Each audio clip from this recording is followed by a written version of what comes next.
Right. We should be good here. How's it going? I'm Nick, snowmanboy, and this is the Astral Projection Project. And this is where I attempt every day and I practice every day to astral project. I haven't gotten there yet, but I will. I will soon. And I go ahead and I document every single day my progress and my experience and how I'm feeling and all that. Um, Today is August 18th, 2021.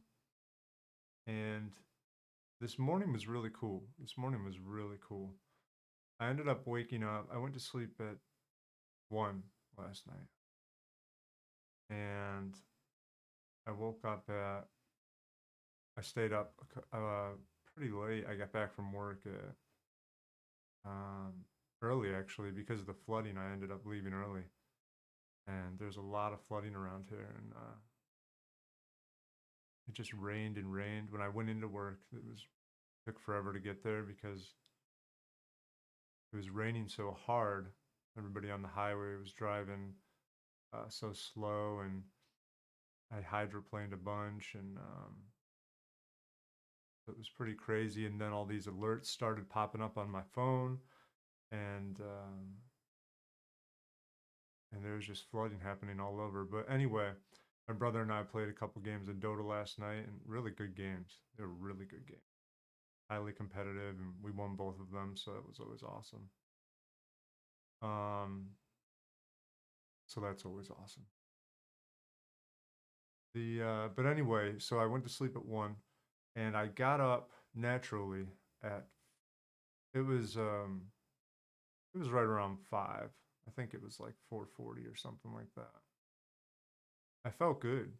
I felt good, and I was like, all right, if I feel good, I might as well just get up, and this will actually be a good opportunity for me to practice the wild technique, which I found out that it stands for the third time. This is truly what it stands for.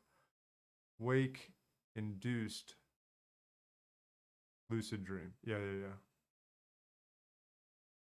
I think the first time I told you about it, I said, "Kitty, what's up? You want to come in? Come on, sweetie."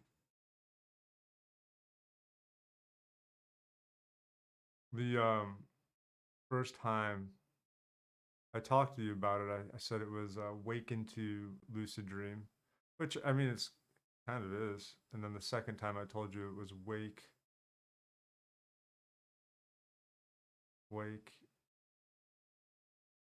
I don't even know, but that's what it stands for, wake induced lucid dream. So what did I do? I got my coffee ready. I didn't drink my coffee, but I just got it ready with the French press. Ground it up, boiled the water, poured it in. Hey, kitty, and just let it sit there. And then I was like, all right, let's go for this. So I went into my room, my computer room, this one right here, and what did I do? Kitty, stay down here. It was dark, which is great, naturally dark, because it was still, the sun hasn't risen by this point. So so I came in here, closed the door, had my noise canceling headphones, had my blindfold on, which wasn't necessary, but I did it just to, I guess, make it even darker. And I was feeling like I could go to sleep. I wasn't dead tired or anything, but I felt like if I laid down, I could probably go back to sleep. Um, and I got my two, here, let me show you. I got my trusty quartz crystal that I've had forever, really long time. Love this guy. This is my quartz crystal right here. This is Nick's quartz crystal. And then I put this in between my blindfold right up here. Paul Kane, he suggested it in his book to do that. And then this is selenite. And this is, I told you about this in one of my videos, and my wife got this for me for my birthday, I think. It's a big piece. So I was holding on to this, and I had that quartz crystal there. And it was really cool. This was encouraging what happened next. Did I set an alarm? I can't even remember if I set an alarm. But anyway, I got started and I tried everything I normally do. You know, I relaxed my body and I started breathing. And I didn't feel as stressed. There's much pressure to do any of it now. And what was really interesting is I started to feel like I felt that one experience I told you a long time ago, almost 10 years now, where I got really close and I heard the vibrations and you know, felt my spirit form move a little bit. But I started to kind of get towards that feeling. And you know what came over me? A little bit of fear. And I'm really surprised that fear came over me because anytime I practice this in the day or anything, I have zero fear in me. I'm like, all right, let's do this. You know, I'm not worried about encountering any weird entities on either side, malicious or whatnot. There's none. I just have total confidence and zero fear. But because it was night out, for some reason, it messed with me. Um, and a little bit of fear crept in because I started to think, oh, is this it? Am I going to do it? And then that fear kind of crept in, and I just didn't have the confidence that I had. And I don't know if right at that point I stunted my experience and cut it short, just even if it was unconsciously, you know. But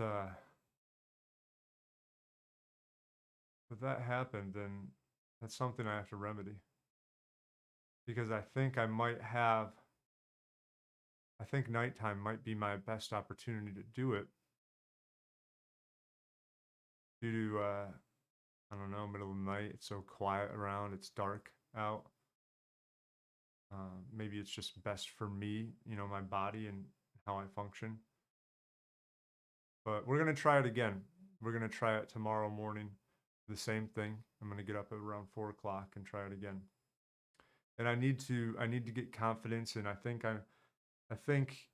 one way that I'm going to gain that confidence when fear isn't an issue even at that time of the day is by calling upon the angels, Saint Michael, all benevolent, um, beautiful beings out there that exist in the astral and beyond to watch over me and protect me,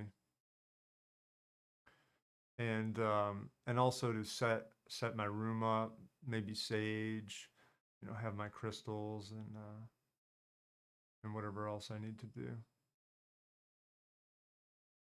Um, and that should help.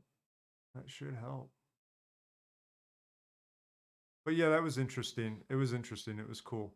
I tried a couple of techniques. I listened to yesterday at work. I was listening to Paul Kane, How to Astral Project again, and it was great to revisit it. I actually listened to three key chapters in there at multiple times. It was either two or three times over, and it was really informative and really helpful. And I started to use some of those practices this morning.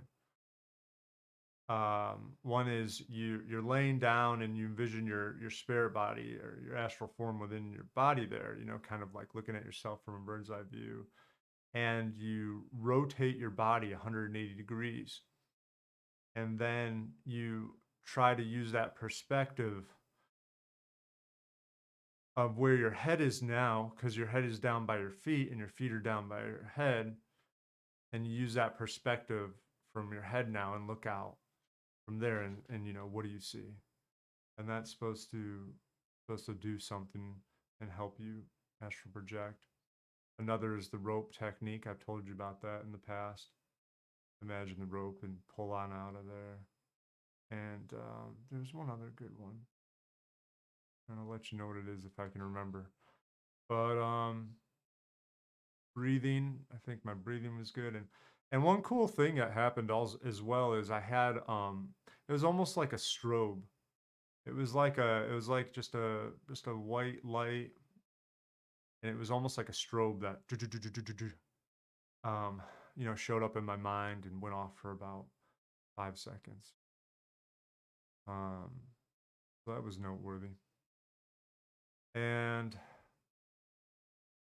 did I astral project? No. Will I? Absolutely. And I can't wait.